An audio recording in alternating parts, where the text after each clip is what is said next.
먹고 마시는 것이 왜 나쁜 것입니까?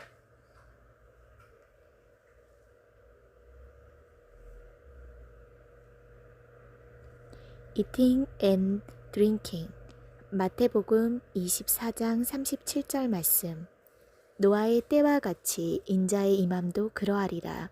홍수전에 노아가 방주에 들어가던 날까지 사람들이 먹고 마시고 장가들고 시집가고 있으면서 홍수가 나서 그들을 다 멸하기까지 깨닫지 못하였으니 인자의 임함도 그러하리라. 먹고 마시는 것이 왜 나쁜 것입니까? 어느 시대나 사람들은 먹고 마시고 결혼하지 않았습니까? 주님은 이 말씀을 아람어로 말씀하셨는데 아람어에서 먹는다 단어는 아콜이다. 이 단어는 음식을 섭취하여 에너지로 변화시키는 신체 대사를 의미하는 것만 아니다. 무언가를 소비하고 변화시켜서 자신에게 유익하게 하거나 유익하지 않는 것은 제거한다는 의미가 포함된다. 꼭 음식일 필요는 없다. 술이라는 단어는 샤타인데 어원은 목구멍으로 물이 흘러 들어가는 것을 의미한다. 마찬가지로 술에만 적용할 필요는 없다. 시대의 흐름에서 오는 보편적인 통념에도 적용할 수 있다. 에콜과 샤타를 합치면 먹고 마시는 것은 자신의 유익을 위해 하나님의 말씀에 불성실하게 살아가는 것이다. 시대의 정신과 라이프를 자신의 유익과 목적을 위해 맹목적으로 따라 살아가는 것을 의미한다. 아람어에서 결혼을 한다는 단어는 야합인데 주고받는 것을 의미한다. 이 단어는 오히려 짐이나 문제를 주고받는 용어로 사용된다. 홍수 이전의 사람들은 갑작스런 결말을 예상하지 못하고 삶을 살았다. 당일까지 먹고 마시는 일에 집중하느라 다가올 결정적인 문제에 대해서는 무감각했다. 한편 타락한 천사들은 사람의 여자들과 결혼하여 홍수로 심판을 받았고 이는 성적인 타락이었다. 마찬가지로 소돔과 고모라도 성적인 타락으로 심판을 받았다. 현대에 이르러 같은 프레임에서는 심지어 동성 결혼은 합법적이며 관용적인 가치관을 따르는 다수의 사람들이 나타났다. 동성끼리 결혼하는 죄를 죄악이라 말할 수 없게 되었다. 다수가 그렇게 살기 때문에 그들의 생활 방식과 세계관을 따르는 것은 자연스러운 일이지만 하나님께서 시대에 주는 경고의 말씀과 때를 분간하는 메시지에 대해서는 무감각해진다. 대홍수가 고대 문명의 전환을 가져왔고 코로나는 현대 문명의 전환점이 될 전망이다. 전환점이란 요한계시록의 본격적인 시작을 의미하는데 언젠가는 올 것이지만 마침내 온 것이다. 주님께서 다시 오실 때 같은 상황이 재현될 것이라 예고하셨다. 노아의 시대와 현대 시대는 공통 분모를 가진다.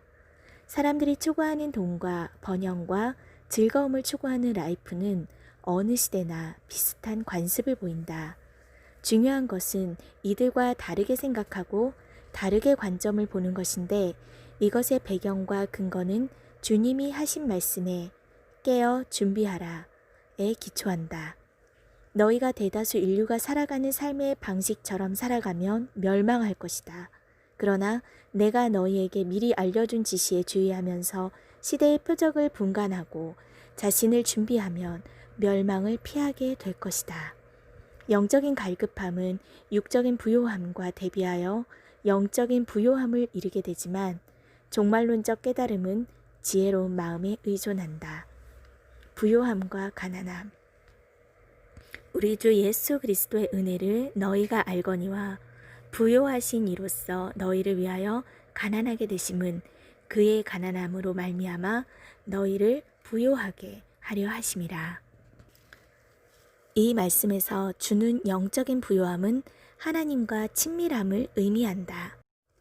그리스도를 통하여 하나님의 자녀가 된 우리는 영적으로 부자가 될 수 있었다. 그러나 그들이 만약 세상의 부요함을 추구한다면 하나님의 친밀감에서 멀어질 것이고 카이로스 때에 대해서 무감각해질 것이며 결국 환난에 남겨지게 되는데 이는 왜 하필 짐승의 시대를 내 생전에 만나게 되었는지 원망하게 될 것이다.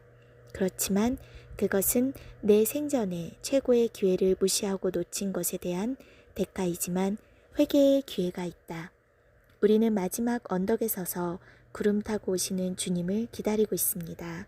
나의 주, 주님께만 의지해온 우리들은 소환의 아침이 올 때까지 기다리고 갈망합니다.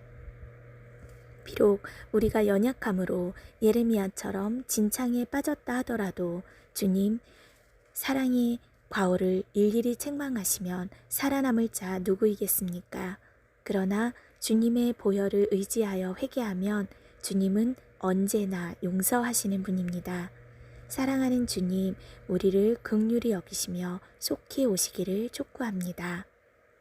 참고로 중앙아시아 선교사님의 소식입니다. 주님이 속히 오셔야 할 것 같습니다. 키르키즈가 아픕니다. 도시는 24시간 앰뷸런스 소리로 가득합니다.